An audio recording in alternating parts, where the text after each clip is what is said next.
어제 문재인 대통령과 윤석열 당선인이 대선 이후 19일 만에 처음으로 만나면서 일부 문제에서 큰 틀의 공감대를 이루었습니다.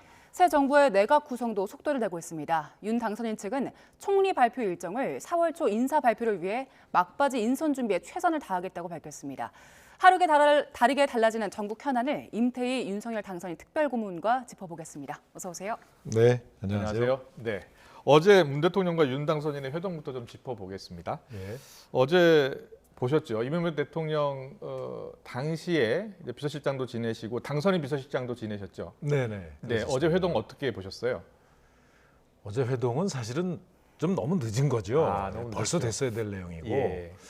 이제 그 전에 보면은 왜 어떤 조건이나 뭐 마치 어떤 이 의제가 있어서 그 의제가 미리 협의돼서 마치 이제 무슨 합의문을 내는 이런 어떤 그 모양을 염두에 두고 준비를 했었던 것 같은데 네, 저는 그건 처음부터 좀 잘못 그랬군요. 나간 거라고 봅니다. 예. 왜냐하면 선거가 끝나고 나면 현 대통령과 다음 정부를 이제 담당할 이 당선인이 만나는 거는 뭐 이렇게 의제를 따로 정하지 않아도 얼마든지 이 두 분 사이에 얘기할 의제가 있는 거거든요.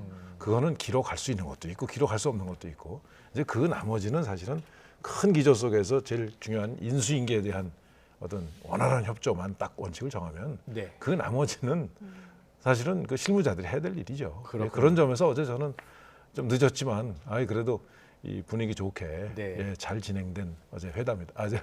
모임이다 이렇게 생각합니다. 그렇군요. 예. 예. 그리고 어제 문재인 대통령 그 집무실 이전 예산에 대해서 면밀히 살펴 협조하겠다라고 말했고 여기에 대해서 김은혜 대변인은 협조 의사를 피력한 걸로 파악한다라고 예. 평가를 했거든요. 그런데 두 측에서 방점을 찍은 부분이 좀 다른 것 같아요. 오늘 상황 보면 예비비가 상정이 안 됐더라고요.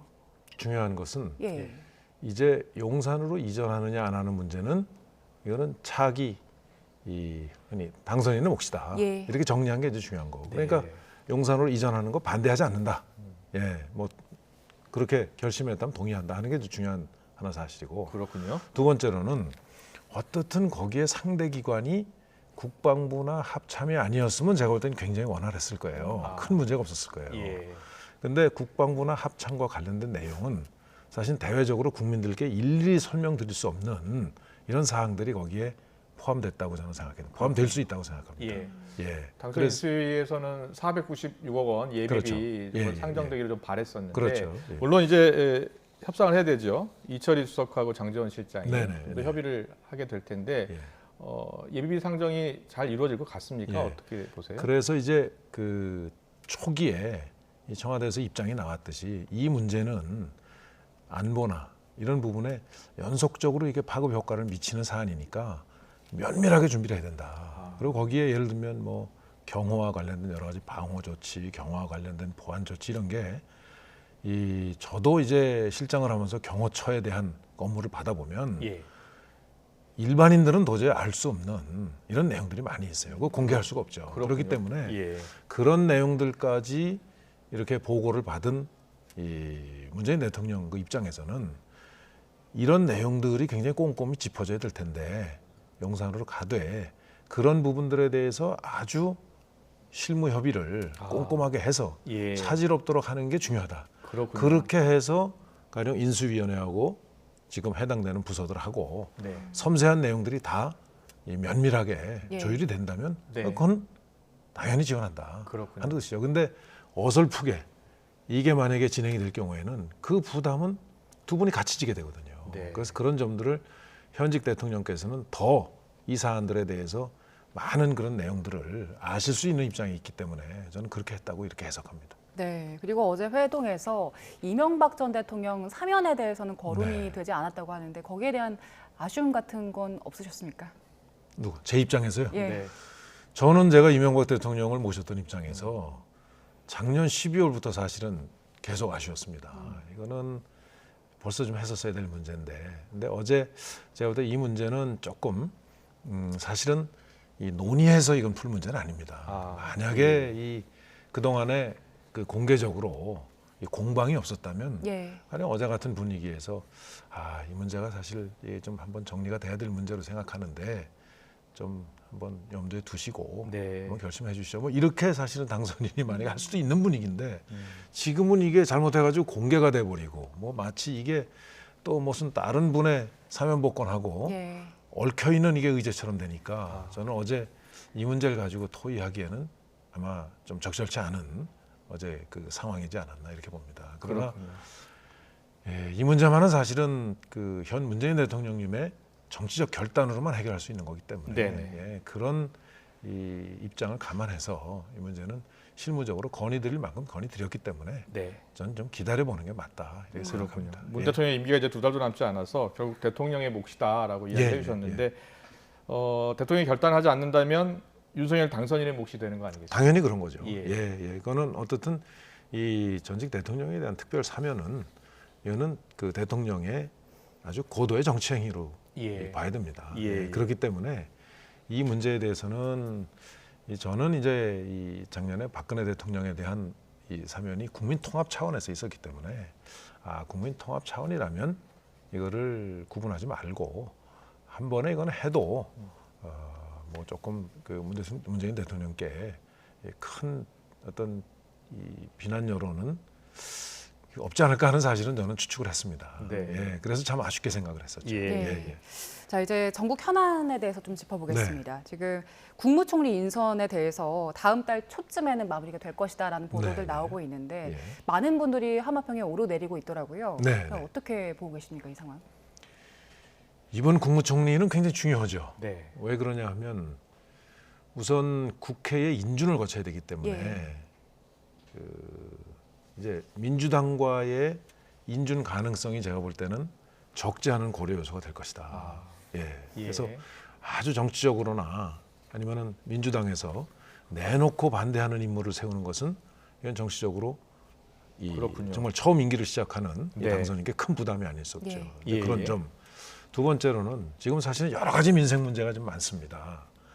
예를 들면 뭐 경제 문제뿐만이 아니고 대외적인 문제 또 네. 이 경제 문제가 이제 너무 장기화되다 보니까 이 여러 가지 그 복지적인 어떤 차원에서도 해결해야 될, 이 사회정책 차원에서 해결해야 될 이런 과제들도 있고 그렇기 때문에 그 부분에 대해서 방향을 정하는 게 중요한데 네. 어떤 부분에서 어떤 리더십을 가질 수 있는 인물이냐에 따라서 저는 굉장히 달라질 수 있다고 봅니다. 그래서 그렇군요. 첫 번째 이제 민주당과의 관계, 예. 두 번째는 어느 분야를 최우선적으로 생각할 건지, 그리고 이제 그 분야에 대한 리더십을 지금 방향은 정해진 것 같아요.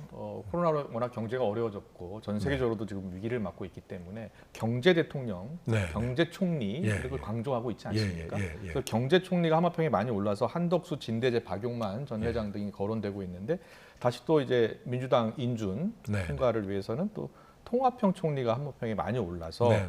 김한길, 박주선 이렇게 얘기가 되고 있거든요. 그 우선 이제 정치적으로 어떻게 보면 더불어민주당에 지금 진영에 계시다가 네. 이제 이쪽으로 합류한 게 있으니까 예. 이게 그 정말 민주당의 네. 협조를 원활하게 받을 수 있는 건지는 저는 그거는 그렇습니까? 정말 그럴 수도 정무를 있겠네요. 담당하는 분이 면밀히 예. 이건 검토가 필요하다고 봅니다. 네. 예. 그리고 이제 경제 문제에 대해서는 지금 이제 여러 가지 문제는 사실 취약계층에 대한 문제고 전반적인 경제는 이제 우리 행정부가 네. 우리 기업들을 정말 이렇게 이 발목 잡지 않는다면 저는 우리나라의 경제 문제를 정부가 이끌고 무슨 이 세계 시장에서 이 회복하고 하는 문제를 이 정부가 무슨 리더십을 행사한다는 거는 저는 맞지 않는 얘기로 시대가 봅니다. 많이 변했다. 예, 그렇게 보면 예. 여러 가지 이제 코로나 문제로 인해서 생긴 경제 문제지만 소상공인 자영업자들의 이 문제는 굉장히 사회정책적인 전 측면이 강하다고 봐요. 예. 예. 이제 그런 측면에서의 이 리더십을 발휘할 수 있고 그거에 대해서 뭔가 이 어떤 그 정책 방향을 철학으로서 가지고 계신 분이 저는 결국 선택되지 않을까. 예. 물론 그래서 경제와 어떤 통합의 이미지를 동시에 가진 분이 이번에는 선택될 수밖에 없다. 그렇군요. 전 평가를 하고 있습니다. 예. 네, 다음 주쯤에 발표가 되려면 네. 지금쯤이면 이제 막바지 작업 중이시겠네요. 아마 다음 주에 만약에 한다면 4월 한다고 3일 치면 이야기도 그렇죠. 4월 3일이면 며칠 안 남았죠. 네. 그러면은 지금쯤은 아마 그 흔히 정량 검증에 대한 거는 왜냐하면 이제 이 검증을 하려면 흔히 정량 검증. 정량 검증이요? 예, 그렇게 이제 저희 그때 얘기를 하는데 예, 예. 예를 들면 뭐 세금에 무슨 문제는 없는가? 세금 예. 제대로 냈는지, 예, 예를 들면 그런 게 많거든요. 네. 뭐 부동산이나 이런 아. 문제에서 혹시 투기 난 적 이 없는지. 문제될 건 없는지 예. 이런 이제 지표로서 나타나는 부분을 우선 검증을 하고 아마 네. 거의 전 끝났다고 봅니다. 예. 그렇군요. 그 다음에는 이제 이 일종의 정성적 평가죠. 아, 이 주위의 평은 어떤지 또 겉으로 드러난 거와 뭐 실제로 업무를 추진할 때에 사실은 평가가 다른 분들도 많이 계세요. 이제 그렇군요. 그런 분들에 대한 아마 평가들을 지금 좀 하고 있는 단계 아닐까. 그러고 아마 모르기는 해도 정상적인 절차가 다음 주 3일쯤 된다면 예. 지금 정도에는 이 문답도 아마 검증하는 데서 그 문답까지요. 해당자들하고 있지 않을까 확인하는 그렇죠. 예, 그렇게 예. 보여집니다. 예. 아, 알겠습니다. 이제 새 정부가 출범하려면은 40여일 남았거든요. 예, 시기적으로는 늦은 건 아닌가요? 어떻습니까? 뭐 지금 총리 후보 이렇게 정해지는 거는 전 뭐 그렇게 늦은 절차는 아니라고 봅니다. 예, 그렇게 해서 이제 어느 정도 정해지면 그분이 이제 아마 이제 청문회 준비를 할 테고 그렇죠. 그러면서 동시에 이제 다음 내각을 구성할 음, 이제 팀들을 아. 아마 인선하고 추천하는 그렇군요. 이런 과정일 겁니다. 예. 그래서 저는 이 지금 이제 장제원 실장 주도하에 하고 있는데 차기 총리는 불가피하게 차기 대통령 비서실장과 이건 정말 아주 긴밀한 협조가 필수입니다. 예. 그렇게 협조가 안 되면 네. 제가 볼 때는 국정을 망가뜨릴 수가 있어요. 그렇기 그렇습니까? 때문에 예. 그렇기 때문에 저는 저희 제 기억을 좀 되살려 보면 당선인 비서실장 그렇죠. 시절 그때 기억을 예. 좀 되돌려 보면은 이 청와대 비서실장, 청와대 그 당시에 대통령실장의 인선이 먼저 이루어졌습니다. 먼저 이루어졌고요. 그렇습니다. 예. 그래서 지금 이번에도 이제 장제원 지금 비서실장이 청와대로 간다는 전제하에 한다면 저게 정상적인 절차인데 그렇지 않은 경우에는 다음 비서실장과 이제 총리로 가령 이제 인선되는 분이 사실은 굉장히 유기적 협조가 정권 초기에는 필수적이거든요. 그렇군요. 예, 예. 예. 그래서 그 총리 부분도 빨리 이루어져야 될 과제라고 총리 봅니다. 후보보다 보통 대통령 비서실장을 먼저 그렇죠. 이게 지명하는 경우도 있군요. 예, 예. 그래서 이명박 대통령 시절에는 당선인 시절에는 예. 그래서 유익 당시에 이제 초대 비서실장을 먼저 인선하고 예. 의논을 하면서 이제 연세대 총장 지내신 그렇습니다. 분. 예, 예. 아. 이제 한승수 당시에 총리 후보를 총리 후보를 결정을 하게 진행하고. 됐었죠. 아, 예, 그랬군요. 예, 예, 알겠습니다.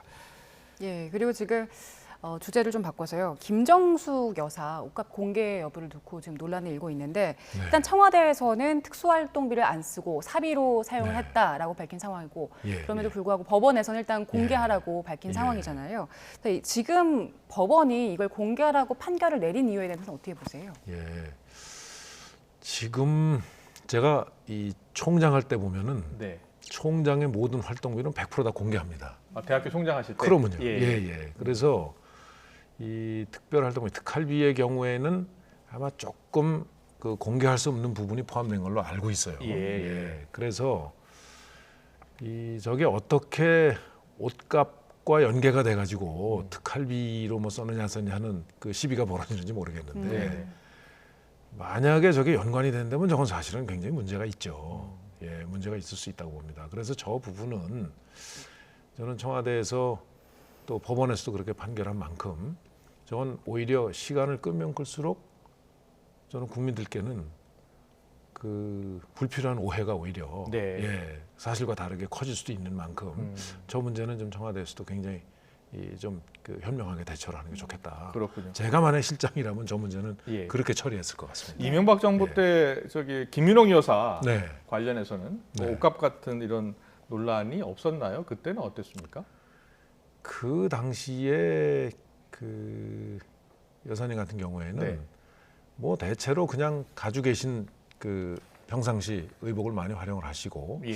어떤 경우에 제가 듣기로는 가령 한복 같은 경우에는 뭐 이렇게 임대를 해서 입는다고 그러죠. 네, 네. 예. 대여를 해서 그 입으시고 이랬다고 그 당시에 들었습니다. 예. 이번 논란을 전체적으로는 어떻게 보세요? 어떻게 해야 된다고 보세요?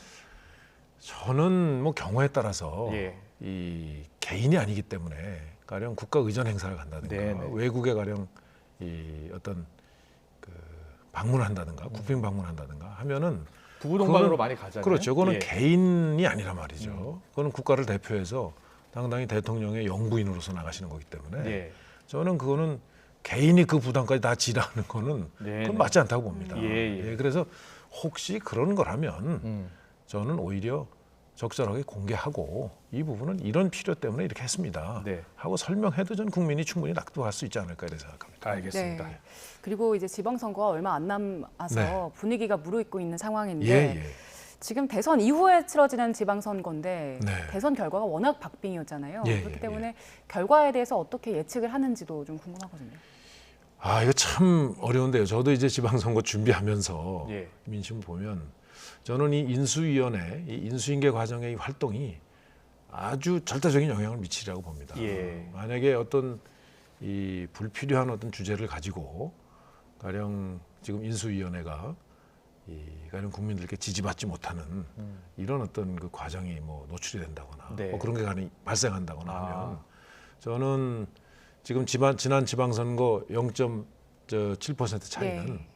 자 지금 정부에 대해서는 잘못했으니까 책임져라. 네. 그렇지만 새로 당선된 당선인 또 인수위에도 제대로 안 하면 무서운 심판을 내린다 하는 저는 함의가 그렇군요. 그 0.7%에 있다고 봅니다. 예. 저는 그래서 아주 겸손하게 정말 조심해서 이 인수위원회 과정이 진행되지 않으면 전 지방선거에서 오히려 역풍이 크게 불 수도 있다. 특히 수도권은 그렇게 생각합니다. 그렇군요. 예. 예. 알겠습니다. 마지막으로 임태희 고문께서 교육감 선거에 나설 예정이라고 들었습니다. 예, 제가 예. 그 대학 총장을 하면서 보니까 역시 나라의 미래는 교육이 결정적인 영향을 미친다 생각합니다. 그 대학에 가서 보니까 대학생들의 그 교육은 초중 고등학교에서 기초가 마련되지 않으면 흔히 자기 주도적 어떤 이 진로 개발, 자기 주도적 학습 능력이 예.